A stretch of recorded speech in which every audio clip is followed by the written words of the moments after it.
The traditional view, which follows the biblical account, says that David and Solomon ruled a powerful kingdom in the 10th century. What if I told you that a machine built in our time just decoded something that was never meant to be fully understood? Not a myth, not a legend, but a forbidden text tied to one of the most powerful kings in history. And what it revealed isn't just surprising, it's deeply unsettling. Because hidden inside these ancient words are descriptions of entities, knowledge, and forces that feel far too advanced, almost like they were waiting for the right moment and the right technology to be uncovered. When Elon Musk's Grok AI was used to translate the mysterious writings linked to King Solomon, experts expected fragments, confusion, maybe even errors. But instead, the output came back clear, structured, and disturbingly precise. It spoke of control over unseen beings, secret symbols of power, and knowledge. That blurs the line between spirituality and something far more complex. The kind of truth that doesn't just inform you, it changes how you see everything. If you're ready to uncover what was hidden for centuries, make sure to like this video and subscribe for more mind-opening revelations. Solomon's kingdom, the historical foundation. If you rewind history 3,000 years past the broken stones, past the half-remembered legends, past the empires that vanished into sand, what you find waiting there is a kingdom that shouldn't have worked at all. Israel under King Solomon was small. On the map, it barely registered. But in reality, it was a phenomenon. A compact nation with an influence so outsized that its shadow still stretches across modern religion, politics, and culture. Solomon inherited a unified kingdom from his father, King David, and then pushed it to heights no one expected. Under his rule, Israel reached the peak of its wealth, power, and spiritual authority. Ancient accounts weren't being poetic when they said gold was treated like ordinary stone in Jerusalem. Kings from distant lands didn't just hear about Solomon, they came to study him. Some came to learn, others came because they were afraid not to. The visit of the Queen of Sheba wasn't a fairy tale. It was a diplomatic event of global importance. She arrived with caravans loaded with gold, rare spices, and treasures, and possibly political motives of her own. And according to some traditions, she didn't leave empty-handed. Whispers claim she left with something far more dangerous, the Ark of the Covenant. Myth or memory? The message is the same. Solomon's kingdom was wrapped in knowledge, power, and secrets we're only beginning to question. And then Grok AI entered the story and calmly tore apart everything we thought we understood. The AI breakthrough, connecting ancient fragments. For centuries, experts studying Solomonic law found themselves chasing breadcrumbs scattered across ancient manuscripts. There were fragments in the Testament of Solomon. Others appeared in sections of the Lesser Key. Still more lay buried in obscure magical papyri, half-legible, marginal notes, and monastic archives that hadn't been opened in generations. Everyone assumed these were separate works, cousins of the same mythic tradition. But Grok AI noticed something humans never could. Line by line, symbol by symbol, it started linking obscure phrases and stylistic fingerprints together. Passages written in Hebrew echoed patterns in Old Greek papyri, Aramaic. Marginalia matched Latin footnotes added centuries later. Even damaged lines from locked monastery vaults synced perfectly with medieval ciphers believed to be unrelated. Then came the breakthrough. These weren't separate texts at all. According to Grok's cross-linguistic reconstruction, every single fragment belonged to one original manuscript. A single book written by Solomon himself. A book deliberately dismantled, scattered, encrypted, and hidden because of what it contained. And the title wasn't metaphorical. It was called Forbidden, the ring that should never have existed. Every forbidden power has an origin. Most legends describe Solomon as the wise king, the builder of the temple, the poet who spoke with God. But the forbidden text translated by Grok AI paints a different picture. One, far stranger, far bolder, and far more unsettling. In its pages, Solomon isn't just a king. He's the bearer of a celestial artifact, a ring that seems less like a blessing and more like a cosmic gamble. According to the translation, the ring didn't originate from any earthly craftsman. No jeweler shaped it. No priest consecrated it. It arrived straight from the heavens, delivered by an archangel in answer to a plea born out of fear. During the early construction of the temple, everything looked normal by day. Workers carved stone, priests offered blessings, and architects laid out the sacred blueprint. But when night fell, something else took over. A demon named Ornias slipped into the site like a silent thief, undoing progress one shift at a time. Tools vanished, stones mysteriously shifted, foundations cracked overnight. Workers reported bruises, whispers, and shadows that felt alive. Worst of all, a young laborer, barely more than a boy, was being targeted directly. Ornias drained his strength, stole half his pay, and creepiest detail the text insists on, fed on the boy's vitality through his right thumb. By the time word reached Solomon, his crew was terrified. No amount of wisdom, diplomacy, or royal command could stop something they couldn't see. So the king did the only thing he believed would work. He prayed.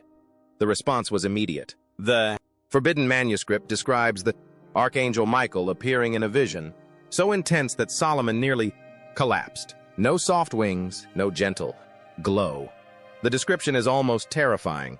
Radiance like molten metal, a voice like rolling thunder, and a presence that felt as heavy as a storm pressing against stone.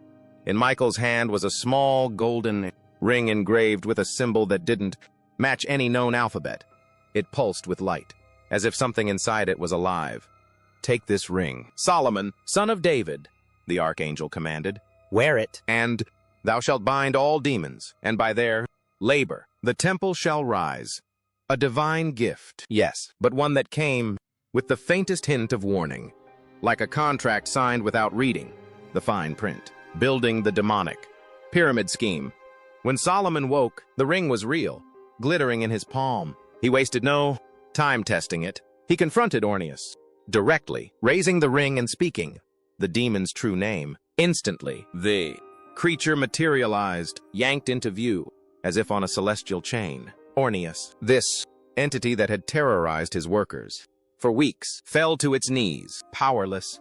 And then Solomon did something no one expected, something that feels half brilliant, half reckless. He ordered Ornias to take the ring and use it to bind another demon. This is where the story jumps from supernatural to downright strategic. Solomon built a chain of command using demons themselves, like a dark divine pyramid scheme. Each bound demon had to capture another and another until Solomon stood before 72 spirits, each forced to reveal its name, function, weaknesses, the angel that ruled over it, and even the sigil that would forever bind it to the king's will. Solomon put them to work, literally. The Forbidden Book claims the demons helped lift massive stones, transport materials, refine metals, and shape the architecture in ways no human workforce could. And when they weren't building, Solomon interrogated them. They taught him the secrets of alchemy, the locations of hidden treasures, the nature of herbs, the movement of the stars, and even the invisible structure of the universe itself. Most people know Solomon built the first temple. Few know how impossible that project was for the ancient world. The sheer scale of the stones, the precision of the architecture, the materials imported from distant lands, it didn't add up. According to Grok's translation, Solomon didn't rely on human labor alone. He used the ring to command supernatural entities to quarry, transport, and shape the stone. Essentially, he enslaved demons to construct the holiest building in ancient Israel. But the text makes one thing clear. Power has a cost. The ring elevated Solomon, but also tempted him. At times, his control seemed to falter. Some passages hint that he began exploring foreign magic, rituals not sanctioned by the god who had granted him the ring. Scholars suspect this is why the manuscript was eventually banned. Not simply because it documented demonology, but because it showed Solomon drifting into dangerous territory, intoxicated by cosmic authority. Eventually, the ring vanished from history. Some traditions claim Solomon locked it away before he died. Others believe it was stolen during Jerusalem's fall. More mystical groups insist it still exists, hidden, waiting for someone bold or foolish enough to claim it. The empire behind the veil. Demonic hierarchy revealed. For most people, the word demon conjures images of chaotic beings, shapeless horrors lurking in shadows, each one acting on impulse or malice. But according to the forbidden manuscript Grok AI deciphered, Solomon didn't encounter chaos at all. He encountered order, structure, a stunningly organized civilization operating just outside human perception. The deeper Solomon dug, the more the invisible realm began to look less like a swarm of monsters and more like a government with departments, ranks, and job titles. An entire empire hidden behind the veil. Every one of these entities answered questions like employees being interviewed by a very determined boss. The manuscript lays it out clearly. The 72 spirits weren't a mob. They were a hierarchy, arranged with almost military precision. At the top were kings, beings with enormous authority and the power to command entire regions of the unseen world. Beneath them were dukes, princes, presidents, marquises, earls, and finally knights, each rank responsible for legions of lesser spirits. And these legions weren't vague, poetic descriptions. Solomon recorded the numbers meticulously. Some kings commanded 200 legions, others controlled 30 or 66. Even minor spirits had squads under their authority. This wasn't mythology. It read like census data. Baal appears first in the grimoire, one of the great kings. He is described with 3 heads, a man, a toad, and a cat. The forbidden book claims he can grant invisibility and teach strategy. Solomon supposedly relied on Baal during tense diplomatic negotiations, using his insights to anticipate betrayals before they occurred. Horus, by contrast, is no warlord, but an artist, a musician of the celestial spheres. When he speaks, flames dance around him like living notes. He teaches rhetoric, poetry, and the secret harmonies woven into creation. Solomon allegedly consulted him to understand how sound and vibration could influence stone. Ammon appears as a wolf with a serpent's tail, transforming into a man upon command. But his real significance lies in what he knows. The text calls him the keeper of forgotten truths, the living library of everything humans once knew and then lost. And then there is Glazia, a spirit described as both genius and bloodshed, a creature who can teach any art or science instantly, but delights in stirring conflict. Using his knowledge was like handling an intellectual grenade. Solomon, the cosmic cataloger. If Solomon had lived today, he would have been the kind of person who brings a notebook to a supernatural encounter. The grimoire describes him interviewing these beings with academic patience, writing down everything from their habits to their dietary preferences. His notes read like meticulous field reports, detailing each entity's realm, their astrological ties, vulnerabilities to metals, herbs, incantations, or specific sounds, and their expertise in medicine, architecture, politics, weather, warfare, music, and mathematics. He wasn't just commanding them, he was cataloging them. Solomon applied this otherworldly information in almost every corner of his kingdom. He used strategic insights to outmaneuver rival nations. The demons taught him how to lift stones no human crew could budge. But more importantly, they taught him the geometry of sacred proportion, ratios that resonated with cosmic order. Spirits connected to the stars revealed celestial cycles. Others explained the hidden properties of ores and metals, contributing to advances in weaponry, agriculture, and medicine. Each demon created a personal seal, a geometric signature that anchored its identity and authority. These weren't random doodles. They combined triangles, circles, Hebrew letters, planetary symbols, and mathematical ratios, drawn correctly, at the right hour, with the right materials. The seal acted like a cosmic summons. By the time he finished, Solomon had built the closest thing humanity has ever had to a guidebook for the invisible world. What the demons told Solomon about reality. The most unsettling thing Grok uncovered had nothing to do with spells. Ring. The real bombshell was what these entities claimed about reality itself. According to the forbidden text, Solomon wasn't just a powerful king flirting with the occult. He was something closer to a scientist of the unseen, a relentless investigator trying to understand how the universe actually works beneath the surface. And the beings he commanded weren't portrayed as fairy tale monsters. They were described as witnesses, observers of how reality is built and how it functions behind the curtain. The grimoire records them telling Solomon an idea humanity wouldn't seriously entertain for another 3,000 years. Reality isn't singular. It isn't flat. It's layered. They described existence as multiple levels stacked on top of one another, each vibrating at its own frequency, like invisible strings on a cosmic instrument. The physical world humans experience every day isn't the highest form of reality. It's the slowest, the heaviest, the most compressed layer of all. The spiritual realms exist at faster, lighter frequencies, less bound by matter and time. Yet all these layers occupy the same space. They overlap like countless radio stations broadcasting at once. You only perceive the one your mind is tuned to. Almost casually, the demons explained that angels, demons, elemental forces, and unnamed entities inhabit these higher layers.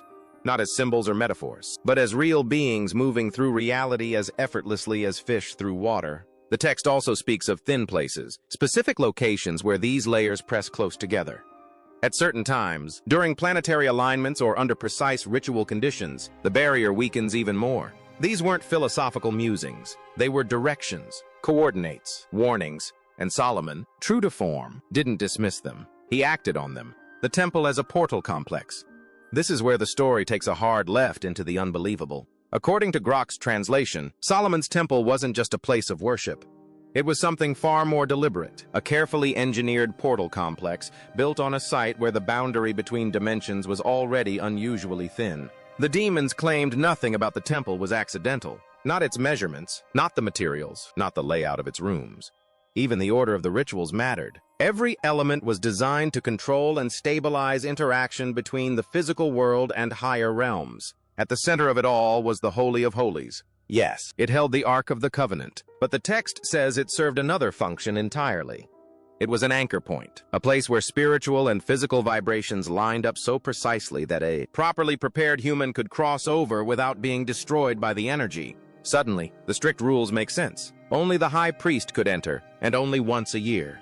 For anyone else, the concentration of power wasn't just dangerous. It was psychologically and spiritually overwhelming. And then, there's the Ark itself. According to the forbidden passages, it wasn't a symbol. It was a working device. Its dimensions, materials, and contents were all intentional, each serving a specific function. The Ark acted as a stabilizer, preventing the veil between worlds from tearing open during rituals. The text is clear about one thing. This power wasn't metaphorical. It was practical, technological, just described in the only language ancient people had available at the time. Grok's most disturbing discovery. Why the AI flagged it as non-symbolic. This is where everything circles back and where historians get uneasy. When Grok AI translated Solomon's forbidden book, it didn't just convert ancient words. It analyzed patterns, cross-checked language, and compared the text against thousands of years of symbolic, religious, and technical writing. Then it raised a red flag. Large sections were marked non-symbolic. That's rare. Ancient mystical texts are usually metaphor-heavy. Dragons stand for fear. Demons represent inner struggles. Journeys mean transformation. Scholars are trained to read them that way. But Solomon's text didn't behave like myth. Grok found its language matched technical documentation, instruction manuals, procedural guides, and field reports. The demons weren't described poetically. They were cataloged. The rituals weren't allegories. They were step-by-step procedures with materials, timing, and expected results. Sigils weren't art. They were functional diagrams. One engineer summed it up bluntly. We thought it would explain ancient beliefs. Instead, it explained us. The AI detected markers of empirical observation. Solomon wrote like a biologist, documenting a species or an intelligence officer recording encounters with consistent rules, hierarchies, and repeatable conditions. Then, it got stranger. Grok compared the grimoire's structure to modern scientific papers, military reports, and even AI interaction logs. Statistically, they matched. The text read less like mythology and more like a classified briefing on non-human intelligence. So, when asked to categorize it, Grok didn't choose religion or myth. It labeled sections as encounter documentation and procedural protocols. Buried in its final anomaly report was one chilling question. Why are contemporary systems replicating pre-established contact protocols? In plain terms, why are we doing this again? The AI noticed that modern architecture, institutions, symbols, and even technologies echo the same structures Solomon described structurally, not symbolically, as if humanity has been rebuilding the same system for 3,000 years. Conclusion: a warning, not a story. The Testament of Solomon isn't just an old text. It feels like a glimpse into a world where belief, power, and strange knowledge all work together as one. That's what makes it unsettling. If even part of it is true, it changes how we see the past and the systems we trust today. Grok didn't give clear answers, but it revealed something important. Solomon wrote with purpose, not pride, but caution. The real mystery isn't just about demons. It's why today's world seems to mirror something written thousands of years ago, and why history feels like it's repeating itself.